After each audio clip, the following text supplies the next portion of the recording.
at the U.S. Capitol. The sheriff confirmed that ahead of a Norfolk City Council vote to authorize payments to the deputies. And it feels like a tenet of our criminal justice system is if an insurrectionist is charged with a crime and stands trial, sometimes they plead for leniency in sentencing or have other mitigating factors. The judges have been pretty stern that they're responsible for their actions. But you've got the president over here saying, don't worry, I'll pardon you.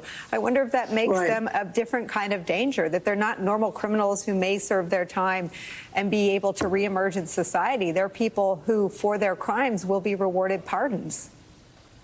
Well, it's a message not just to those who committed violence on January 6th, but to others who are thinking about departing from our democracy and moving into a more authoritarian system through violence. Really, it's a message that you're going to be okay, that if the ex-president is reelected, that people who move us away from democracy are going to be given leniency and pardons if they do so with violence. It's not what should be done, but unfortunately, the ex-president has done a lot of things that should not have been done. Tony Ornato emerged as a key figure in and around the public testimony of Cassidy Hutchinson as someone who she had a conversation with about Donald Trump's rage and not being shuttled back up to the Capitol. Let me share with you something that your committee colleague Adam Kinzinger told CNN. It says Kinzinger told CNN that members of the panel believe that former Secret Service agent Tony Ornato was personally involved in efforts to discredit the testimony of Trump White House aide Cassidy Hutchinson while he was still at the agency, while he was still in the Secret Service, and said unnamed Secret Service officials and others simply adopted his side of the story. Quote, I just think it's so important to keep in mind that through, quote, anonymous sources, which we believe to actually be Tony Ornato himself, he pushed back against Cassidy Hutchinson's testimony and said it's just not true and Tony will testify under oath. And then, of course, he has not come in to testify under oath. Are you still seeking the testimony of Tony Ornato and the other Secret Service agents who I remember you sharing with us have retained private counsel? Yes, the answer is yes. We will do that in an orderly fashion when we've had an opportunity to review the large amount of documentary evidence that has now come in from the Secret Service. It's important that we get that information reviewed before we re-interview Mr. Ornato and Mr. Engel. Do you have new evidence that wasn't at your disposal at the time that the last public hearing ended, new radio traffic or new communications? Yes. Yes, and any care to categorize any of that? No, you know our rules don't allow us to categorize or discuss the evidence, but new information has come in, and some of it is, very pertinent. Some of it is less relevant, but it's been a large volume of information that we really pressed hard for the agency to release. They should have done so before we had to issue subpoenas earlier this summer, but there is now a very steady flow of data coming in to the committee, and it's a huge amount. It takes a little bit to go through it all. I know you try very hard not to do this. I believe you just told us something new, and so I'm just going to ask you one more question. There was so much news coverage, great investigative journalism about the text messages and all the comms from the Secret Service just poof, disappearing, and the committee not being told in a timely or forthright manner.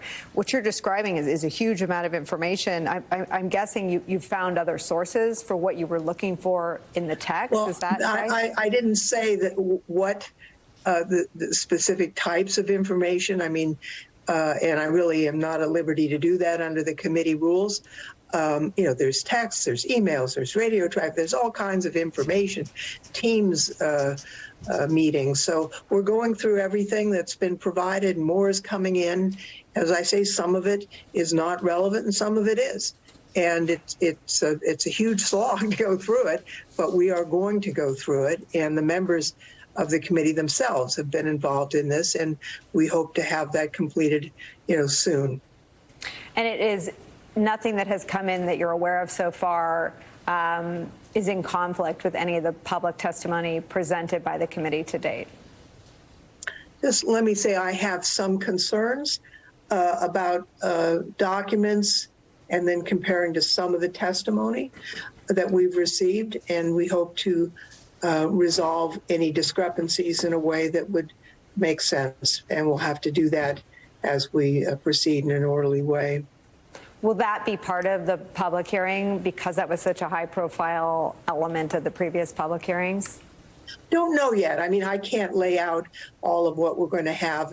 As you know, you can't fit everything into a 2-hour hearing. And so there's a lot of important information that we have found really for the other hearings that have already been held that really couldn't fit into the time frame of a hearing. And we're talking as a committee on how do we get those key elements of information that we couldn't present. How do we get that out in a way that makes sense and it is that the public can access? And I don't know that the Secret Service will be part of that, but we do want to get all the relevant information out in a way that the public can take a look and make up their own minds. Congresswoman, everything about what we as a public understand about DOJ's interest in the events that have been revealed and story told so expertly by the committee, we know from reporting, which is most likely an incomplete picture, but we do know that the subject of the committee, of the hearing you led, the big ripoff, is now under criminal investigation. Right. Have you shared the evidence that went into your public hearing with DOJ? Let me just say, again, the committee rules don't allow me to disclose that, but I think we will have a very collaborative relationship with the Department of Justice as they move forward. A lot of the information that we have has been acquired through records that they also can get. They're the ones that have to decide whether there was criminal activity. That's not a legislative committee's role. So I said at some point, this was, the big lie and the big ripoff. It's possible to do a ripoff and a grift without committing a crime. So they'll have to decide that, but clearly he did empty people's pockets under false pretenses. I'm not sure how closely you're tracking sort of the right-wing commentary around the Mar-a-Lago search and the president's stealing and hoarding and lying about returning classified documents. Well, I've been in the House Judiciary Committee listening to the Republican members, so I've had that treat. Well, I'd love to hear what that's like. But I wonder what you make of this analysis from far-right legal mind, John Yoo, who said, I don't know about charging Trump for the Mar-a-Lago crimes, which, one, he clearly did it, and two, it's clearly criminal. Maybe you wait and charge him for his January 6 crimes. He seems to be ahead of some of the other legal analysis. Do you, after everything you've seen and after everything that you've poured through, analyzed, and some of which you shared with the public, do you believe Donald Trump should be charged for January 6 related crimes? I'm not in a position to make that announcement yet. I think the committee will have a discussion and make referrals or not. We'll have an intentional decision on that. But I do think what he did was wrong. He assembled a mob. He knew they were armed, and he sent them to the Capitol to prevent the counting of the votes. I mean, that's just the truth. And whether that constitutes a crime, that's for the Department of Justice to say, but it certainly was not right.